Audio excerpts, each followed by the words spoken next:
How you doing? This is Ed of Neither Real Music. This is One Major Method, my series dedicated to the beginner guitar player. We've been working on strumming. This is Strumming 102, where we introduce eighth notes and upstrumming. We've already done 2 lessons in this concept, so this next lesson is going to add what's called a dotted quarter note. Before we get started with our lesson, please consider subscribing and ringing the bell for notifications. I am trying to grow this channel, so every subscription helps tremendously. A dotted quarter note takes up 1 quarter note and a half of a quarter note.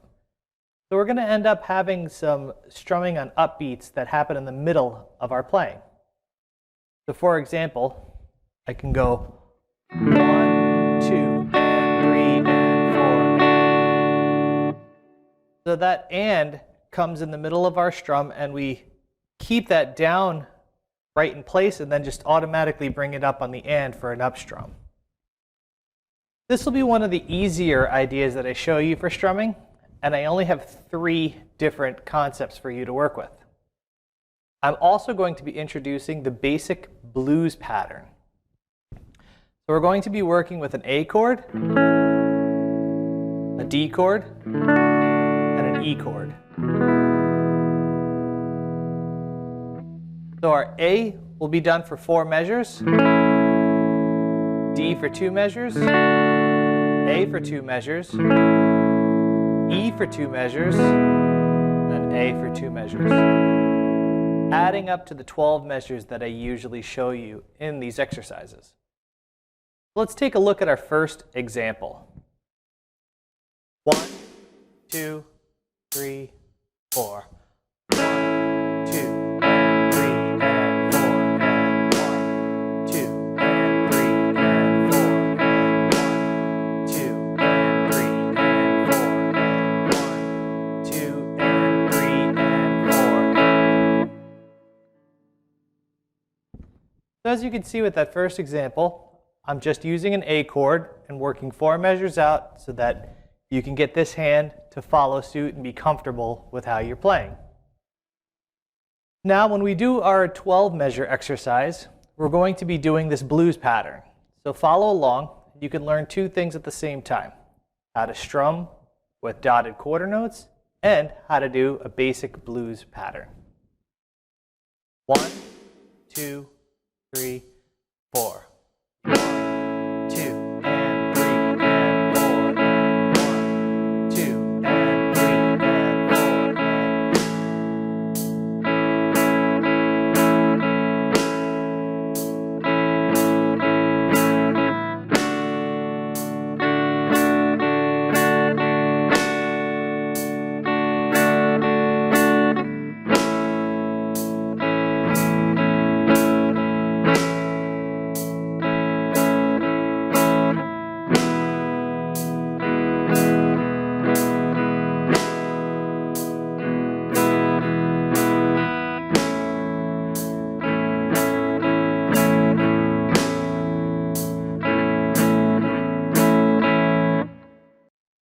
So as you can see, when you combine the strum and the blues pattern, it really starts to sound like music. There's a lot of songs that take the blues pattern and either stick with it exactly as I just showed you, or they modify it a little bit using the same chords to fit better. Many of the things from the Brian Setzer Orchestra use this pattern along with rhythms that are a little bit more jazz or old style rock and roll to develop that kind of music. Now let's take a look at our second pattern. We're going to be moving our dotted quarter note over to beat number 2. So here's an example. 1, 2, 3, 4. 1, 2, and 3, and 4, and 1, and 2, and 3, and 4, and 1, and 2, and 3, and 4, and 1, and 2, and 3, and 4, and. So that pattern takes our dotted quarter note and shifts it over a beat. For now, I'm trying to leave the dotted quarter note on numbered beats so that it's a little bit easier to count. As we go into more developed rhythms, you'll see that I could put the dotted quarter note just about anywhere as long as it makes sense for the phrasing. Now we're going to take this pattern and do it for 12 measures using the blues pattern.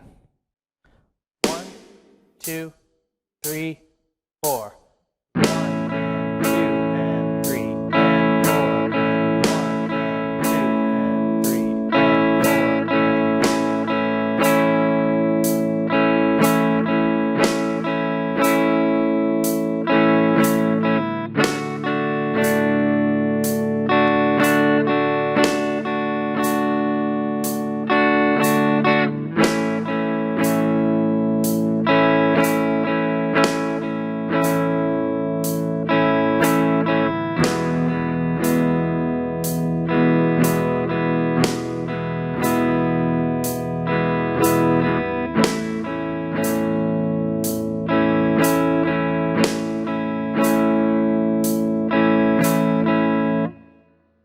Before we move on to our third example, I'd like to talk to you about the open dead note.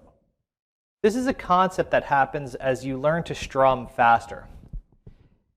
It is the and on beat number 4 where sometimes you're not playing anything.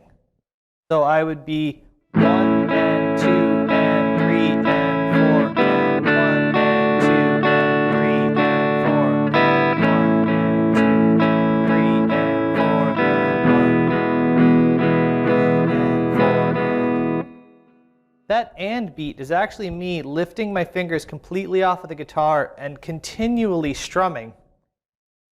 But unless it's pointed out, most of the time it goes unnoticed. It's just a piece in between two chords. This concept only works when strumming moderately fast. There has to be a very small amount of time in between when you lift the chord up and play nothing and put the next chord down. So keep that in mind that sometimes you have to play absolutely nothing to get to the next chord when playing faster, especially when strumming. Now let's take a look at example number 3. Once again, we're going to move our dotted quarter over to our third beat. So let's look at an example of this. 1, 2, 3, 4. 1 and 2 and 3 and 4 and 1 and 2 and 3 and 4 and 1 and 2 and 3 and 4 and 1 and 2 and 3 and 4. The only thing you need to watch out with this one is that there's an and 4. Something setting up the next chord. The and 4 is a prime. The and 4 in this case is a prime target for that open chord concept. If you have a difficult time moving from one chord to another in a very small amount of space, then you could play nothing in that moment and move on to the next chord. People hear beat number 1 and recognize it more than the and of 4. So it will still seem like you're playing correct chord changes while playing this pattern. Let's take a look at it with our blues pattern. 1, 2, 3, 4.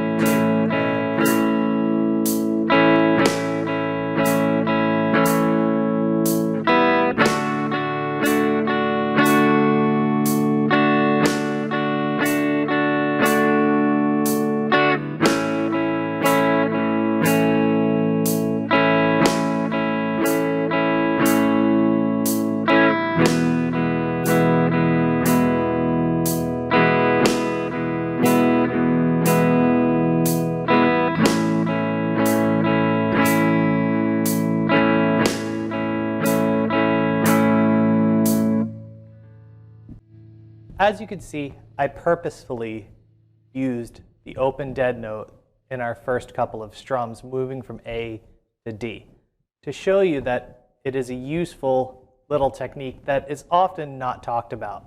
If you can change the chord quick enough, then do it. If you can't, don't let that be the thing that stops you. What's most important in strumming is to keep going and not stop even when you make mistakes. This way, they go noticed a lot less.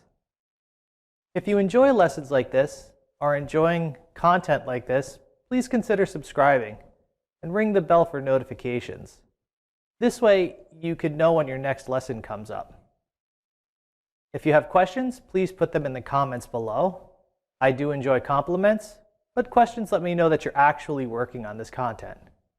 Good luck and good practice.